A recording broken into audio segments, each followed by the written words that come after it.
irrepreensível, que tinha autoridade sobre a sua casa, que tinham filhos sob o seu comando, apegado à sã doutrina, apto para ensinar tudo o que eles liam nas cartas de Paulo.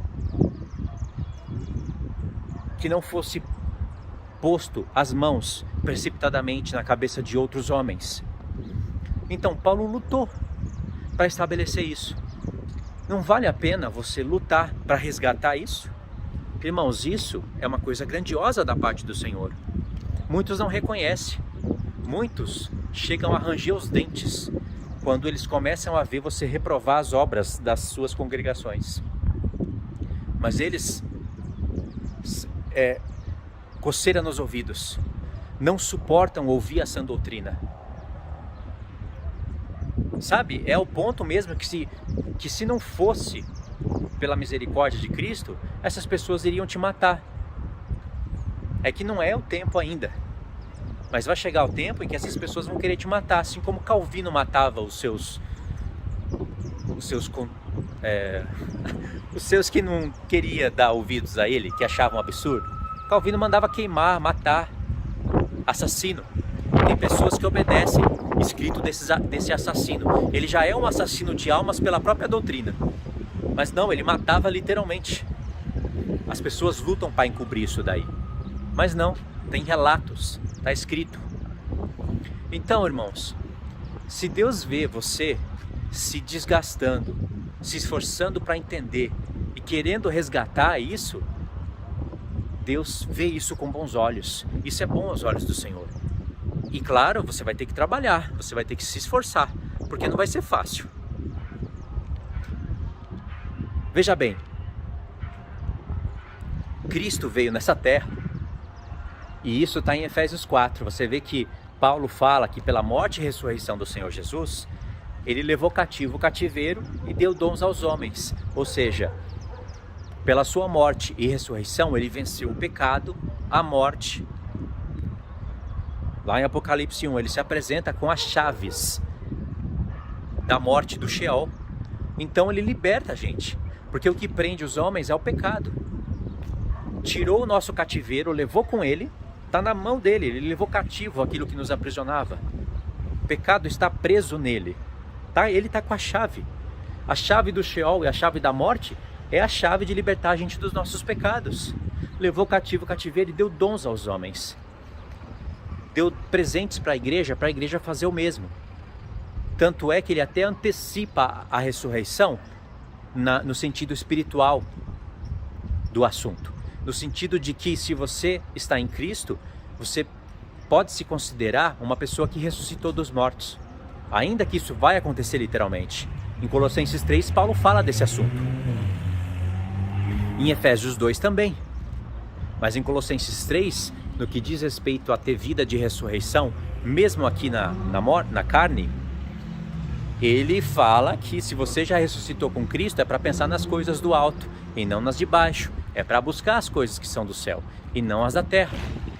E nessa carta o contexto dela é muito interessante, porque ele fala de reprovar doutrinas humanas. No capítulo 2, ele usa a mesma linguagem que ele usou em Efésios, que ele fala que um corpo está ali ajuntado, tá unido por juntas, por medulas. Ele usa essa linguagem em Colossenses 2, que bate com Efésios 4, quando ele fala que aqueles 5 dons que Deus deu para os homens são dons que os homens vão ter que trabalhar como num corpo, unido, cada um fazendo a sua justa parte. Assim como um corpo unido por juntas e medulas vai crescendo, vai se aperfeiçoando, até chegar à plenitude da estatura de varão perfeito. O que significa? Que Jesus veio e atacou o reino das trevas. Ele atacou os bispos de Satanás, o episcopado do inferno, os diáconos do diabo. Ele atacou. Ainda mais, ele tirou homens do reino das trevas e transportou para a luz.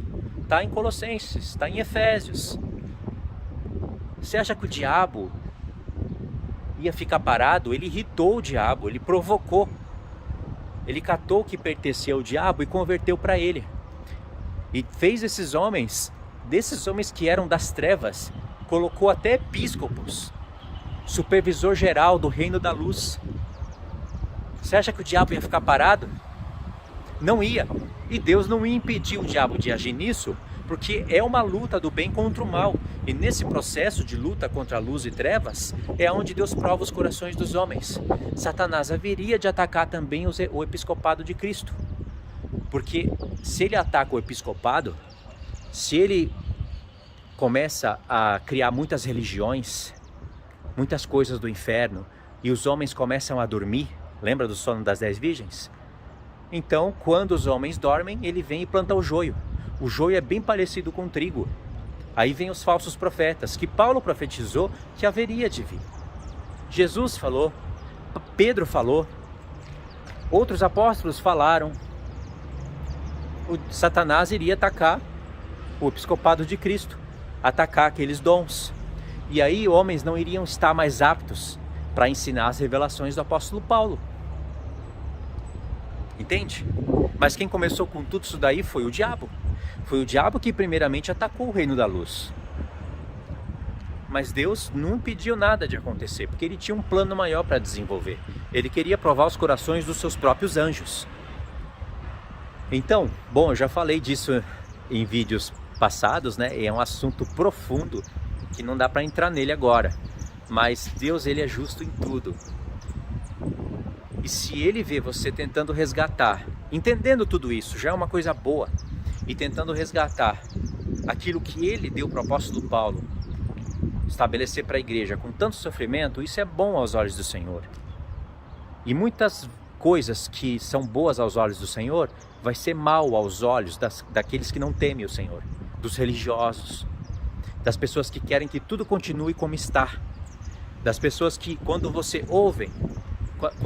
elas ouvem você falar da doutrina de Cristo, a sã doutrina, elas têm coceira nos ouvidos. Falam, vai pregar Jesus, vai pregar o amor de Cristo, vai nos hospitais, vai no presídio, o que você está fazendo aí? Nem elas estão fazendo isso. E se, mesmo que elas estivessem fazendo isso, elas não podem atacar o ministério de outras pessoas. Vai tirar pessoas do presídio, vai fazer as pessoas no presídio aceitar Jesus, vai lá nos hospitais, vai cuidar das pessoas, ótimo. E depois? Essas pessoas vão fazer o quê? Hein? Um evangelista sai, começa a evangelizar, começa a atrair as pessoas para Cristo, e depois? Já tem um grupo montado, e aí? Não tem episcopo? Não tem palavra de Deus? Não tem ensinamento? Então vem grupo de louvor, vem grupo das crianças, vem teatro, vem tudo para a igreja. Quanto mais tiver, melhor. Mas não tem palavra de Deus. Cada um faz o que quer, segue o que quer. Se ouve essa doutrina, tem coceira nos ouvidos. Por quê? Não tem os ministérios estabelecidos na casa do Senhor. Satanás atacou. Então começa a entrar heresia. De repente começa a vir calvinismo, aí um sai de lá, vai para cá, outro sai de cá, vem para cá, sai de cá, vai para lá. Aí a igreja quebra no meio, se divide, passa alguns anos, entra presbítero, sai presbítero, e presbítero naquela lei deles, né? Presbítero na lei de muitos é você está abaixo do evangelista. É presbítero, vira evangelista e vira pastor. Aí sai, quebra, se muda, vai e nunca conhece as duas casas de Israel, nunca conhece as 7 festas, nunca manifesta escatologia para a igreja.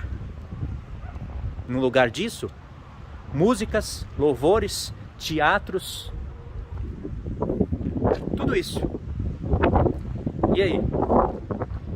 Vai desprezar os dons do Senhor? Só evangelismo não faz quase nada no reino das trevas. Nada. Satanás já está no meio das igrejas, irmãos. Satanás já está caminhando dentro das igrejas.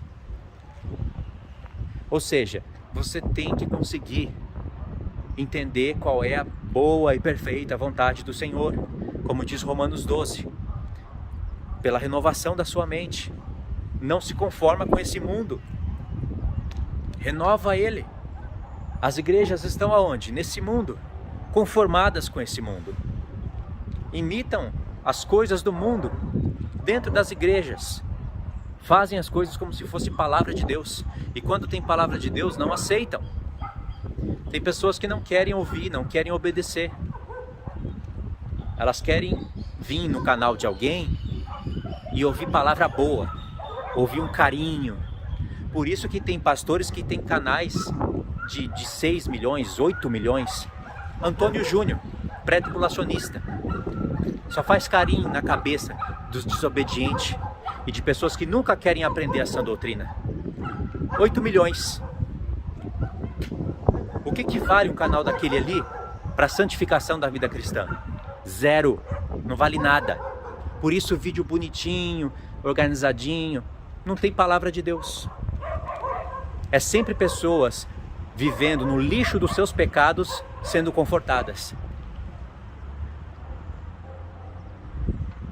Você quer ver se aquilo ali é um pastor de verdade? Apresenta a sã doutrina para ele.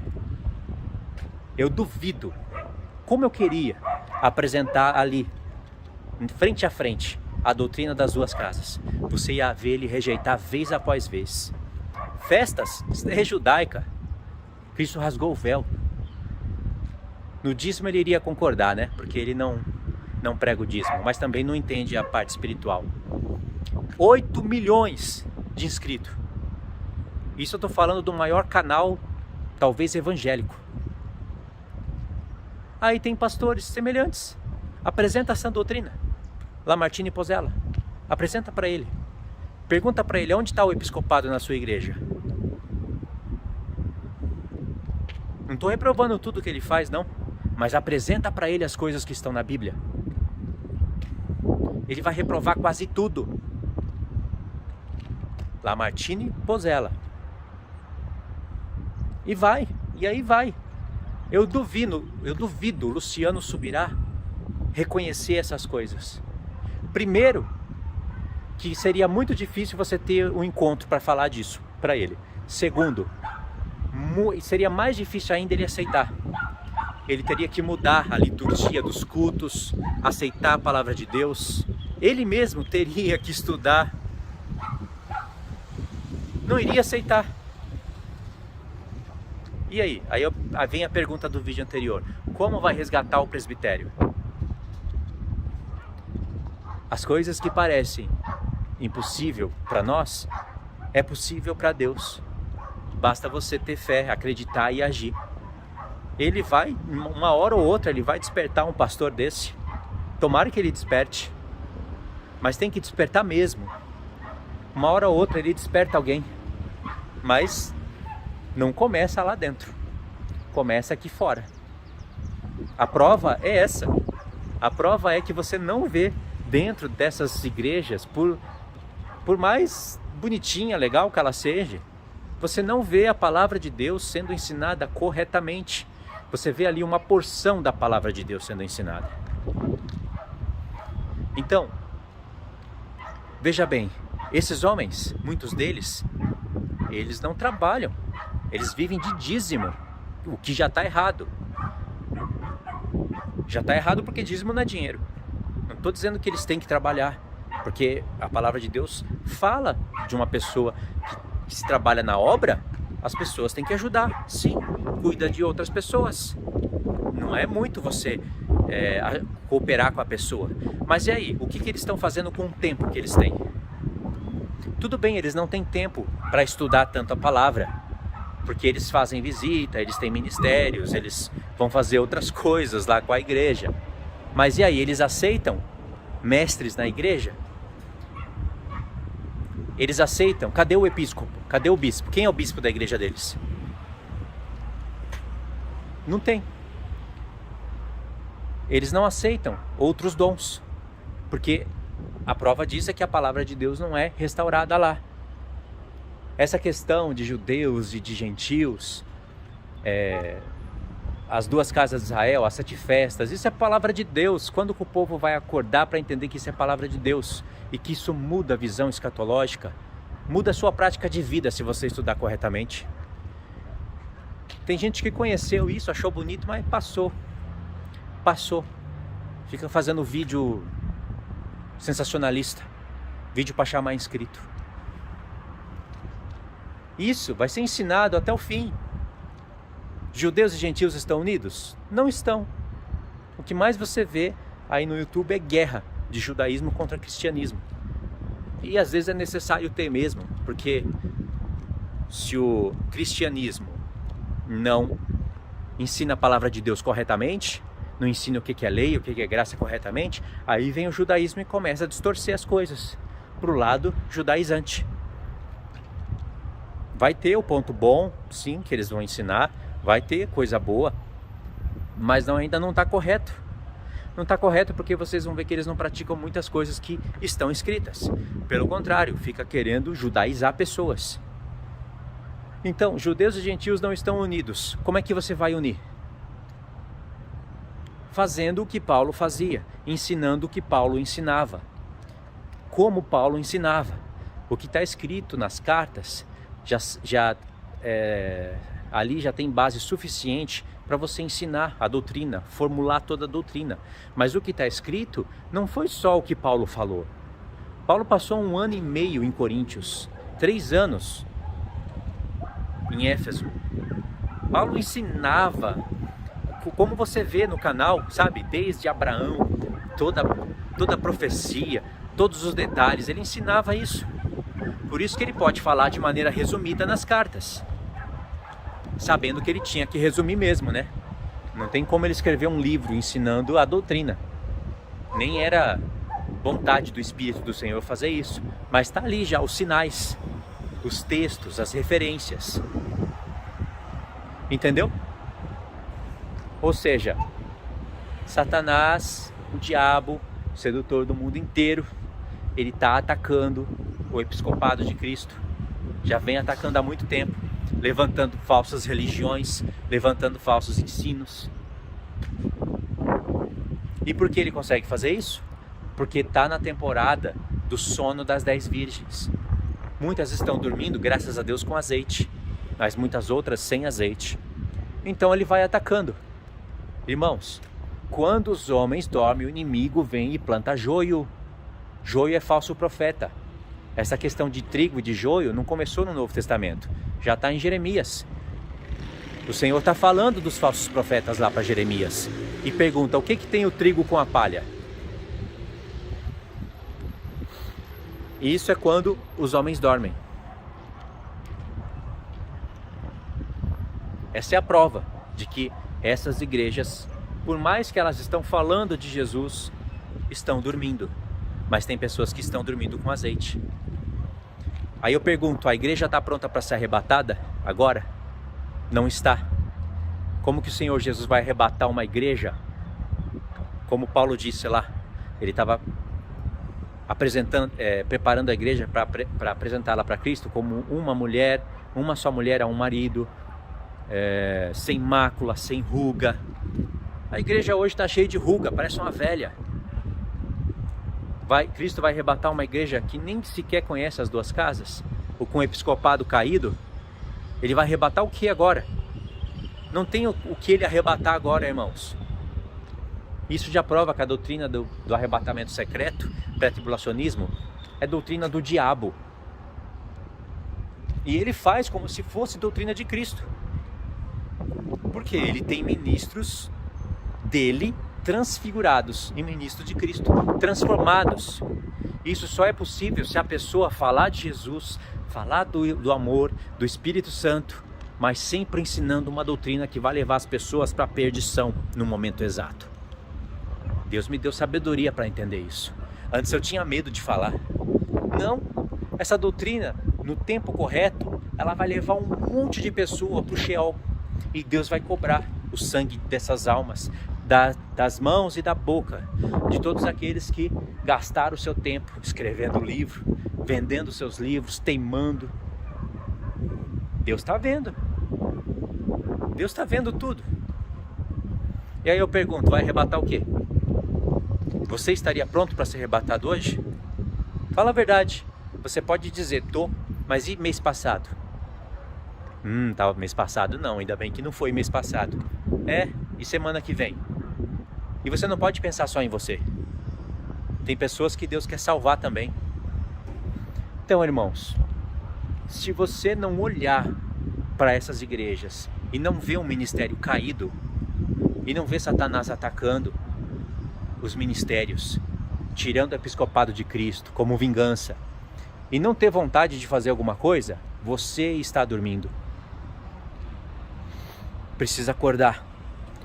Você quer acordar com um toque de trombeta ou você quer ter a trombeta para acordar as pessoas? Você tem que ver se você está dormindo ou acordado. Se você estiver dormindo, será que você está dormindo com azeite ou sem? Se for para eu dormir, ou se eu estiver dormindo, ainda achando que estou acordado, tomara que seja com azeite. E pelo conteúdo que o Senhor me deu, pela palavra que eu ensino, eu acredito que se eu estiver dormindo, é com azeite. Mas eu quero fazer parte dos que estão acordados e dos que vão tocar trombeta e falar: eis o noivo, saia ao encontro dele, e preparar o povo para a última semana. Entendeu? Não é tão difícil de ver as coisas.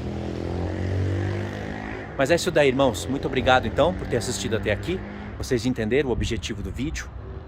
São palavras importantes, são toques de trombeta que despertam as pessoas. E tem que ser falado vez após vez, cada vez mais. Tá bom? Esse é o desejo do meu coração.